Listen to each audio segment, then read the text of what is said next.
মাত্র 10 মিনিটে গণিতের দ্বিতীয় অধ্যায় অর্থাৎ মুনাফার খেল খতম।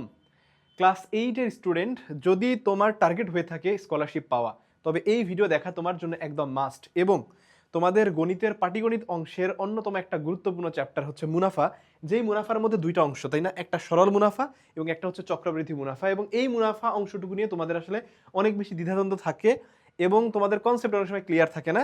মাত্র 10 মিনিটের মধ্যে আমি তোমাকে এই পুরো চ্যাপ্টারের যে জিস্ট পার্টটুকু আছে, অর্থাৎ এই সরল মুনাফা এবং চক্রবৃদ্ধি মুনাফা, এই মুনাফার অংশটুকুকে তোমার আমি ক্লিয়ার করে দিব। আশা করি এই 10 মিনিট তোমার এই চ্যাপ্টারের একটা সেরা ক্লাস হইতে যাচ্ছে। দেখো ভাইয়া, প্রথম কথা হচ্ছে যে তোমার আসলে এই গণিত বইয়ের মধ্যে যে 2.1 অংশটা আছে, এই 2.1 অংশটা হচ্ছে তোমার সরল মুনাফা রিলেটেড। আর আমি যদি বলি যে 2.2 হচ্ছে কি বলতো, 2.2 হইল তোমার চক্রবৃদ্ধি মুনাফা রিলেটেড, ঠিক আছে? 2.2 হচ্ছে চক্রবৃদ্ধি মুনাফা বা কম্পাউন্ড প্রফিট, তাই না? চক্রবৃদ্ধি মুনাফা। আচ্ছা, এখন প্রথম কথা হচ্ছে যে আমরা আসলে একটা কনসেপ্টের সাথে পরিচিত সবাই, সেটা হচ্ছে লাভ, তাই না? মানে একটা ব্যবসা যদি কেউ করতে চায় তাহলে সে তো অবশ্যই লাভ করবে, তাই না? কারণ ব্যবসা করে সে যদি লাভ করতে না পারে তাহলে সে মার্কেটে টিকে থাকতে পারবে না, তাই না? সো লাভের যে কনসেপ্ট আমরা জানি, সেই লাভ কখন হবে বলো তো? লাভ হবে তখন, ধরো তুমি কোনো একটা প্রোডাক্ট সেল করতেছো। ফর এক্সাম্পল, তোমাকে আমি পেনটার কথা বললাম, এই পেনটা ধরো তুমি সেল করবা। এখন তুমি একজন বিজনেসম্যান বা তুমি একজন সেলার বা তুমি একজন বিক্রেতা। এখন এই পেনটা তোমাকে বিক্রি করতে হবে। ধরো এই পেনটা তুমি কিনছো 10 টাকায়। এখন তুমি যদি এই পেনটাকে 10 টাকাতেই সেল করো, তাহলে কি তুমি কোনো লাভ করতে পারলা? তাহলে তোমার কি হইলো? ক্রয় মূল্য এবং বিক্রয় মূল্য যখন সমান হইলো, তোমার কিন্তু লাভ হইলো না। তার মানে আলটিমেটলি কি, তুমি যেই প্রতিষ্ঠানে দাঁড়িয়ে তুমি ব্যবসা করতেছো, ওই প্রতিষ্ঠানের ভাড়া দিতে হবে তোমাকে, তোমাকে বিদ্যুৎ বিল দিতে হবে, তোমার নিজের কর্মচারীর বিল দিতে হবে, আবার তোমার নিজেরও তো খরচ চালাইতে হবে, তাই না? মানে এখন পর্যন্ত যেহেতু তুমি বিয়ে করো নাই, সো যেহেতু মাত্র তুমি ক্লাস 8-এর স্টুডেন্ট, তার মানে কি তোমার আসলে বউ বাচ্চা তো থাকার কোনো চান্স নাই, বাট তোমার নিজের তো চলতে হবে, তাই না? সো নিজের চলা, তার সাথে সাথে কি তুমি যে দোকানটা ভাড়া করছো সেই দোকানকে চালানো, এবং একই সাথে তোমার মানে ব্যবসা প্রতিষ্ঠানকে টিকিয়ে রাখতে গেলে তোমাকে অবশ্যই লাভ করতে হবে। তাহলে 10 টাকায় যদি তুমি কলমটা কিনেছো, তাহলে অবশ্যই তোমাকে 10 টাকার বেশি দামে সেল করতে হবে। তার মানে কি দাঁড়ালো? 10 টাকার বেশি দামে যখন তুমি সেল করবা, তখন তোমার লাভ থাকবে, এবং ওই লাভ দিয়ে তুমি কি করবা? তোমার কর্মচারীর বিল দিবা, তুমি নিজে চলবা, তোমার দোকানের ভাড়া দিবা, তাই না? ব্যাপারটা তো এরকমই। তার মানে এই লাভের কনসেপ্টটা কখন আসবে বলতো? যখন আমাদের বিক্রয় মূল্যটা হবে বেশি। অর্থাৎ আমি একটা প্রোডাক্ট যখন আমি কিনবো, কিনে, খেয়াল করো, যখন আমি একটা প্রোডাক্ট কিনবো, কিনে আমি কি করবো বলতো? আমার বিক্রয় মূল্য যখন বেশি হবে ক্রয় মূল্যের থেকে, অর্থাৎ আমি যখন বেশি দামে সেল করব, তখন আমার লাভ থাকবে। বুঝছো কিনা? তাহলে এর উল্টা সিনারিওটা হচ্ছে ক্ষতি। অর্থাৎ এই কলমটাই তুমি কিনছো 10 টাকায়, বাট তুমি মাদার তেরেসা, বুঝছো কিনা? তুমি মাদার তেরেসা, সো তুমি সবার কাছে ভালো থাকতে চাও, ভালো হইতে চাও, ভালো সাজতে চাও, সমাজ সেবা করতে চাচ্ছ। তাহলে এই 10 টাকার কলমটা তুমি কি করবা? ধরো 9 টাকায় সেল করে দিছো, 8 টাকায় সেল করে দিছো, তাহলে কি করলা? 10 টাকায় কিনছো, বাট তুমি সেল করছো কম দামে, তাহলে কি হবে? তোমার লস হবে। আর যদি লস হয়, তাহলে পরের দিনে তুমি কি করবা? 1 মাস, 2 মাস, 5 মাস, 6 মাস পরে তুমি কি করবা? দোকান ক্লোজ করে বাসায় চলে যাবা, ঠিক আছে? তার মানে আলটিমেটলি কি হইলো ভাইয়া? যখন তোমার আসলে লস হবে বা লাভের উল্টাটা আমরা কি বলি বলো তো? ক্ষতি, তাই না? ক্ষতি হবে কখন বলো? যখন তোমার বিক্রয় মূল্যটা হবে কম। একটু খেয়াল করো, বিক্রয় মূল্য, এবার বিক্রয় মূল্য জিনিসটা হবে কি তোমার কম হবে, বাট তোমার ক্রয় মূল্যটা হবে বেশি, তাই না? ক্রয় মূল্য, তখন কিন্তু তোমার আলটিমেটলি কি হবে ভাইয়া? ক্ষতি হবে, ঠিক আছে? আচ্ছা, এই জিনিসটা তোমরা আসলে বুঝো।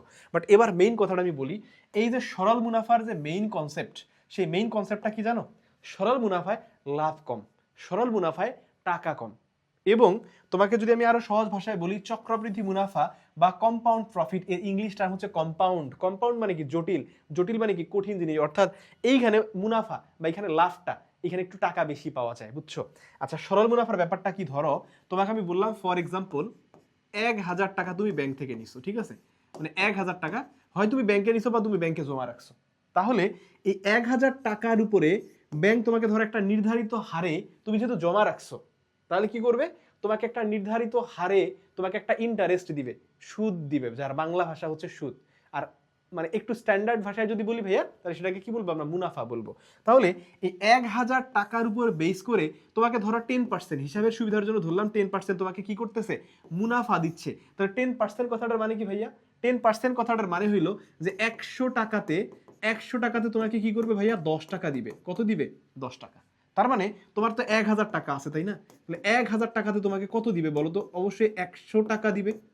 তার মানে 1 মাস পরে গিয়ে 1000 টাকা যদি তুমি ব্যাংকে জমা রাখো, ব্যাংক যদি তোমাকে 10% মুনাফা দেয়, তাহলে তুমি গিয়ে মাসের শেষের দিকে গিয়ে কত পাচ্ছ বলো তো? এই 100 টাকা তুমি অতিরিক্ত গিয়ে পাচ্ছ। এবং প্রতি মাসে তোমার কিন্তু এই জিনিসটা রিপিট হইতে থাকবে। অর্থাৎ ধরো তুমি টাকা রাখছো ডিসেম্বরে, তাহলে ডিসেম্বরের শেষের দিকে, বা ধরো তুমি জানুয়ারিতে রাখছো, জানুয়ারিতে রাখছো তুমি টাকা, তাহলে জানুয়ারি মাসের শেষের দিকে গিয়ে অর্থাৎ 31 জানুয়ারিতে গিয়ে তুমি কি পাবা বলো তো? ওই 1000 টাকার সাথে, খেয়াল করো তো, ওই 1000 টাকার সাথে গিয়ে তুমি 100 টাকা অতিরিক্ত পাবা, কারণ ব্যাংক তোমাকে যদি 10% ইন্টারেস্ট দেয়।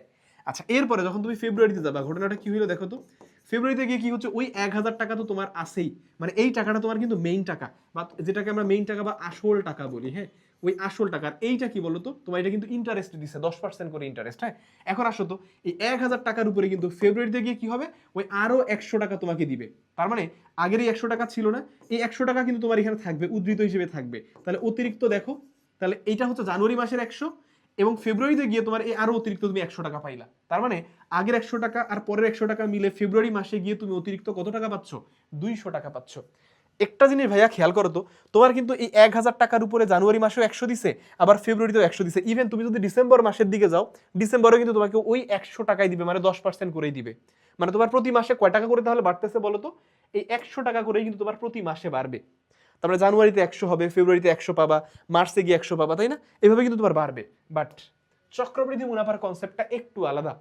এই জন্য দেখবা ব্যাংক নর্মালি যদি ইন্টারেস্ট দেয়, তুমি দেখবা ব্যাংকের মানে একটু মেকানিজমগুলো একটু দেখবা, সিস্টেমগুলো দেখবা, ব্যাংক কখনো কিন্তু এই চক্রবৃদ্ধি হারে কাউকে ইন্টারেস্ট দেয় না।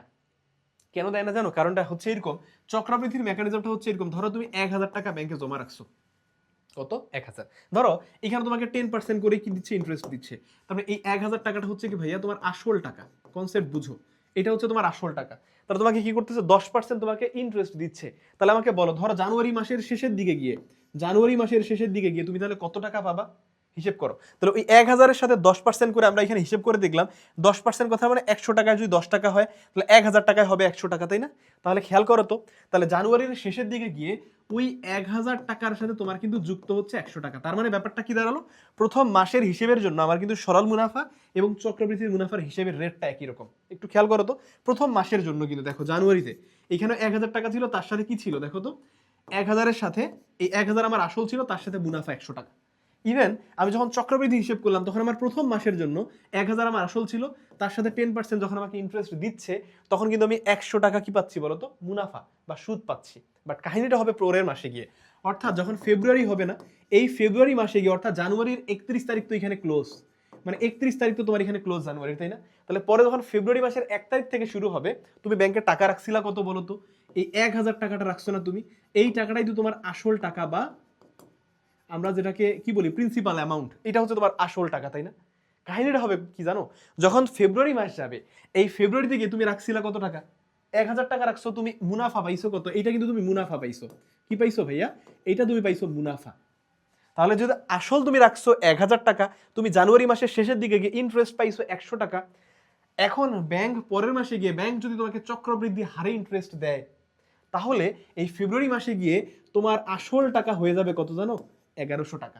অর্থাৎ এই পরের মাসে গিয়ে ব্যাংক তোমাকে 10% ইন্টারেস্ট দিবে, কিন্তু কত টাকার উপরে বলো তো এবার? 1100 টাকার উপরে। মানে ব্যাপারটা কি দাঁড়ালো? তাহলে তুমি আসল টাকার সাথে যেই টাকাটা তুমি ইন্টারেস্ট পাচ্ছ বা সুদ হিসেবে ব্যাংক তোমাকে দিচ্ছে, ওই টাকাটা গিয়ে কিন্তু পরের মাসে আবার টোটাল টাকাটা গিয়ে তোমার আসল টাকায় কনভার্ট হয়ে যাচ্ছে। মানে বলো তো এবার আমাকে, 1000 টাকায় 10% করে যদি দিয়ে মানে এক মাসের শেষের দিকে গিয়ে যদি 100 টাকা হয়, তাহলে এবার 1000 টাকাটা তো 1100 টাকা হয়েছে। তাহলে আমাকে বলো তো এইবারের অ্যামাউন্টটা কি 100 ক্রস করবে না? আমাকে বলো, মানে নর্মাল হিসেবে আমারে বলো, 1000 টাকায় যদি 10% করে ইন্টারেস্ট দেয়, এখানে 100 টাকা পাও তুমি মাসের শেষের দিকে গিয়ে, তাহলে যখন ফেব্রুয়ারিতে গিয়ে তোমার টোটাল টাকা হয়ে যাবে 1000-এর সাথে 100 যোগ করে 1100 টাকা, তখন তোমার মানে ইন্টারেস্টটা এই 1100 টাকার উপরে যদি 10% করে দেয়, তখন কি আলটিমেটলি তোমার এটা বেড়ে যাবে না? মানে 100 টাকার থেকে বাড়বে কিনা? তাহলে মার্চে যখন যাবে তখন কি হবে? এই মার্চ মাসে গিয়ে আবার এইখানে যে তুমি ইন্টারেস্ট পাচ্ছ না, এই টোটালটা তোমার কিন্তু আবার আসল টাকা হিসেবে কাউন্ট করবে। মানে বুঝতেছো? তার মানে এই কম্পাউন্ড প্রফিটটাতে কিন্তু ইন্টারেস্ট বেশি, মুনাফাটা বেশি। এই জন্য তুমি দেখবা ব্যাংক যখন হিসেব কিতাব করে, ব্যাংক যখন কোনো কিছুতে লেনদেন করে, মানে গ্রাহকদের সাথে লেনদেন করে, তখন কিন্তু তারা এই সরল মুনাফা, এই স্ট্রাকচার, এই কনসেপ্টের দিকেই তারা কিন্তু লেনদেনটা করে। কারণ তারা জানে যদি তারা কম্পাউন্ড প্রফিট বা এই চক্রবৃদ্ধি মুনাফা হারে কোনো একজন গ্রাহককে যদি কি করে বলতো, তাদের টাকা যদি জমা নেয়, তাহলে প্রতি মাসের শেষের দিকে গিয়ে তাদের ইন্টারেস্টটা বাড়বে। কারণ মাসের শেষের দিকে গিয়ে যে টাকাটা মুনাফা হচ্ছে, পরের মাসে এসে খেয়াল করো এই পুরো টাকাটা এসে পরের মাসে এসে কি হইলো, এটা আসল টাকায় কনভার্ট হয়ে গেল। অর্থাৎ প্রতি মাসের শেষের দিকে গিয়ে তোমার মুনাফা উইথ আসলটা মিলিয়ে তোমার মানে মেইন টাকা হবে, এবং ওই টাকার উপরে পরের মাসে তোমাকে ইন্টারেস্টটা দিবে। বুঝাইতে পারছি কথাটা? সো এই চক্রবৃদ্ধি মুনাফা এবং সরল মুনাফার মধ্যে পার্থক্যটা বেসিক্যালি কিন্তু এইখানে। এবং আমরা এই সরল মুনাফাকে কিভাবে পড়ি বলতো? সরল মুনাফাকে আই দিয়ে প্রকাশ করা হয়। কি দিয়ে প্রকাশ করা হয়? আই দিয়ে প্রকাশ করা হয়। দেখো তাহলে সরল মুনাফা যদি আই হয়, তাহলে সরল মুনাফা যদি ভাইয়া আই হয়, আই, তাহলে এইখান থেকে সরল মুনাফা আমরা বলি পি এন আর বা পি আর এন, যেটা ইচ্ছা তুমি বলো। এই পি কি বলতো? পিটা হচ্ছে প্রিন্সিপাল অ্যামাউন্ট, বা এটাকে আমরা বলি মূলধন বা আসল বলি, তাই না? মূলধন বা কি বলি ভাইয়া? এটাকে আসল বলি আমরা। ওকে, আচ্ছা। এই এন কি? এন হইল সময়, মানে তুমি কত সময়ে ব্যাংকে টাকা জমা রাখতেছো, বা ব্যাংক থেকে তো তুমি নিতেও পারো, তাই না? ওই সময়টা, কারণ তুমি যত বেশি সময় ব্যাংকে টাকা জমা রাখবা তোমার তত বেশি দিন ব্যাংক ইন্টারেস্ট দিবে, বা তুমি লোন নিয়ে তুমি যতদিন রাখবা ব্যাংক তোমার কাছে ততদিনের ইন্টারেস্ট নিবে, তাই না? সো টাইম যত বেশি হবে, একটু খেয়াল করো তো, টাইম যত বেশি হবে, তোমরা ফিজিক্সের মধ্যে পড়ছো না? এই যে দেখো তোমরা ফিজিক্সের যে মহাকর্ষের চ্যাপ্টারটাতে তোমরা পড়ছো না? মহাকর্ষ বল কার সমানুপাতিক বলো তো? ওই যে ভরের গুণফলের সমানুপাতিক, তাই না? তো সমানুপাতিক কথাটার মানে কি? সমানভাবে বাড়বে। অর্থাৎ তুমি বলতে পারো আই হচ্ছে প্রপোর্শনাল এন, আই হইল কি প্রপোর্শনাল পি, আই হইল প্রপোর্শনাল হচ্ছে আর। অর্থাৎ এই সরল মুনাফাটা তুমি সময় বলো, তারপরে মূলধনের কথা বলো, বা কি বলো রেট অফ ইন্টারেস্ট বা মুনাফার হার বলো, এদের সাথে কিন্তু কি সমানুপাতিক। অর্থাৎ তুমি যদি সময় বেশি নাও, সময় বাড়াও, অর্থাৎ বেশি সময় ধরে ব্যাংকে টাকা জমা রাখো, তোমার মুনাফা বাড়বে। ওকে, বা তুমি যদি ধরো মূলধন বেশি জমা রাখো, ধরো 1000 টাকা রাখলে যা পাবা 1 লাখ রাখলে তো তার থেকে তোমাকে ব্যাংক বেশি দিবে, তাই না? সো তখন তোমার মুনাফা বাড়বে। আবার আর এর কথা যদি বলি, রেট অফ ইন্টারেস্ট ব্যাংক যদি তোমাকে 5% জায়গায় 10% দেয়, তাই না? তাহলে সেই ক্ষেত্রে তোমার মুনাফাটা আবার বাড়বে। বুঝাইতে পারছি কথা? আচ্ছা, তাহলে আর কি বলতো? আর হইলো রেট অফ ইন্টারেস্ট বা মুনাফার হার। মুনাফার হার মানে কি? শতকরা হিসেব করা হয়, ঠিক আছে, মানে পার্সেন্টেজে। এটা দেখবা যে অনেক সময় মানে কোশ্চেনের মধ্যে লেখা থাকে মুনাফার হার, ধরো তোমার বলছে মুনাফার হার 5, তার মানে বুঝতে হবে মুনাফার হার 5 বলছে কথা, মানে 5%। বুঝছো বিষয়টা? এই হার কথাটা বলে যদি পার্সেন্টেজ না থাকে তাহলে বুঝতে হবে যে ওই ডিজিটের পরে বা ওই ভ্যালুর পরে একটা পার্সেন্টেজ হবে। ওকে, আচ্ছা, এই হচ্ছে আমাদের সরল মুনাফার মেইন কনসেপ্ট। অর্থাৎ আই যদি তোমার বের করতে হয় তাহলে পি এন আর এর ভ্যালু তোমার লাগবে, যেখানে পি হচ্ছে আসল, এন হইলো সময়, আর হইলো রেট অফ ইন্টারেস্ট বা মুনাফার হার। এবং এই তিনটা জিনিস জানলেই তুমি আই বের করতে পারবা। অনেক সময় আইও তোমাকে বের করতে মানে আই দিয়ে দেয়, অনেক সময় ধরো এখানকার পি এন আর এর মধ্যে যে কোনো একজনকে বের করতে বলবে। মাথায় রাখতে হবে এখানে টোটাল 4টা জিনিস আছে, একটা হলো সরল মুনাফা, একটা হলো মূলধন, একটা এন মানে সময়, একটা হচ্ছে আর। মানে এই 4টা জিনিসের মধ্যে সবসময় 3টা জিনিস আমার দেয়া থাকবে, আর একটা বের করতে হবে। এখন ওই 3টা কার দেয়া থাকবে, আমার কার ভ্যালু বের করতে হবে, এটা কোশ্চেন বুঝবে। মানে কখনো কখনো আমাকে হয়তো বা পি বের করতে বলবে, কখনো এন বের করতে বলবে, কখনো আর বের করতে বলবে, আর কখনো আইও তো বের করতে বলতেই পারে। বুঝছো? তার মানে কোনো একজনকে যদি বের করতে বলে বাকি 3 জনের ভ্যালু দেয়া থাকবে। ক্লিয়ার? আচ্ছা, এরপরে যদি বলি চক্রবৃদ্ধি মুনাফার কথা বলি। চক্রবৃদ্ধি, দেখো চক্রবৃদ্ধি মুনাফার সূত্র কি? চক্রবৃদ্ধি মুনাফা, চক্রবৃদ্ধি মুনাফার সূত্রটা হলো compound profit C equal P into 1 plus R to the power N. Okay, এইটা হচ্ছে তোমার চক্রবৃদ্ধি মুনাফার সূত্র। কথা ক্লিয়ার? এই এন কি? এন একটু আগে আমরা পড়ছিলাম সময়। ওকে, এই আর কি? Rate of interest. এই পিটা কি বলতো? এই পি হচ্ছে মূলধন, ঠিক আছে? আচ্ছা, এইখানে এখন তোমাকে যদি বলি তাহলে কম্পাউন্ড প্রফিট, তোমাকে যদি জিজ্ঞেস করি যে আমাকে তুমি বলো তো যে কম্পাউন্ড প্রফিট, তোমাকে তুমি ধরো ব্যাংকে টাকা জমা রাখতেছো, তোমাকে ব্যাংক 2টা অপশন দিছে। একটা বলছে যে তুমি চাইলে সরল মুনাফাতেও মানে সরল মুনাফাতেও তুমি চাইলে কি করতে পারবা, মানে ইয়া নিতে পারবা, ইন্টারেস্ট নিতে পারবা, আবার চাইলে চক্রবৃদ্ধি মুনাফাতেও নিতে পারবা। তাহলে তুমি কোন ওয়েতে যাবা? যদি তুমি চালাক হয়ে থাকো তাহলে তুমি বলবা যে আমি অবশ্যই চক্রবৃদ্ধি ওয়েতে আমি মুনাফাটা নিব, তাই না? আচ্ছা, এবার আসো, এইখানে একটা ওয়ার্ড পাবা, একটা কিওয়ার্ড পাবা, স্ববৃদ্ধিমূল। এই স্ববৃদ্ধিমূল কথাটার মানে কি? আমাকে একটু কমেন্টে একটু জানিও তো তোমরা যে স্ববৃদ্ধিমূল কথাটার মানে কি। আচ্ছা, তোমরা যারা জানো তারা তো অবশ্যই জানাবা, আমি একটু বলে দিই, তোমরা একটু ক্রস চেক করে নিও। এই কখনো কখনো এই স্ববৃদ্ধিমূল ওয়ার্ডটা তোমরা পাবা। এই স্ববৃদ্ধিমূল কথাটার মানে হইলো মুনাফা এবং আসলের সমষ্টি। অর্থাৎ মুনাফা আসলকে একসাথে বলা হয় স্ববৃদ্ধিমূল, এবং অনেক জায়গায় তোমরা আসলে এই স্ববৃদ্ধিমূল ওয়ার্ডটা পাবা। কথা কি বুঝাইতে পারছি না? এখন এইগুলোর বাইরেও ধরো আমাদের মোটামুটি যেই মিনিমাম কনসেপ্টগুলো আছে সেই কনসেপ্টগুলো তোমাকে আমি এখানে বলার চেষ্টা করছি। দেখো এই যে কোন কনসেপ্ট, এই যে ধরো লাভ ক্ষতির যে কনসেপ্ট আছে সেটা, এবং এইখানকার মেইন 2টা কনসেপ্টই হচ্ছে মুনাফা মানে সরল মুনাফা এবং চক্রবৃদ্ধি মুনাফা, যেই জিনিসটাকে নিয়ে তোমাদের সাথে একদম আমি শর্টকাট করে বাট ইন ডিটেইলি আলোচনা করছি। ওকে, সো আশা করছি যে এই জায়গায় তোমাদের মানে কারো যদি একদম মিনিমাম বেসিকে প্রবলেম থাকে যে সরল মুনাফা কি, চক্রবৃদ্ধি মুনাফা কি, কারণ এই জায়গা থেকে মোটামুটিভাবে তুমি শিওর থাকতে পারো তোমরা যখন বৃত্তি পরীক্ষা দিবা এইখান থেকে কিন্তু কোশ্চেন একটা আসবে, মানে এই চক্রবৃদ্ধি মুনাফা সরল মুনাফা। ওকে, বাট সরল মুনাফার থেকে চক্রবৃদ্ধি মুনাফাটা কম্পারেটিভলি একটু বেশি ইম্পর্টেন্ট, ঠিক আছে।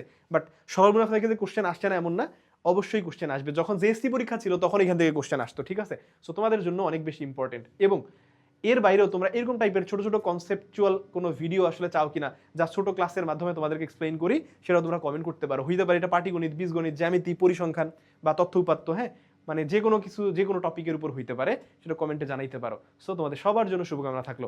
আল্লাহ হাফেজ।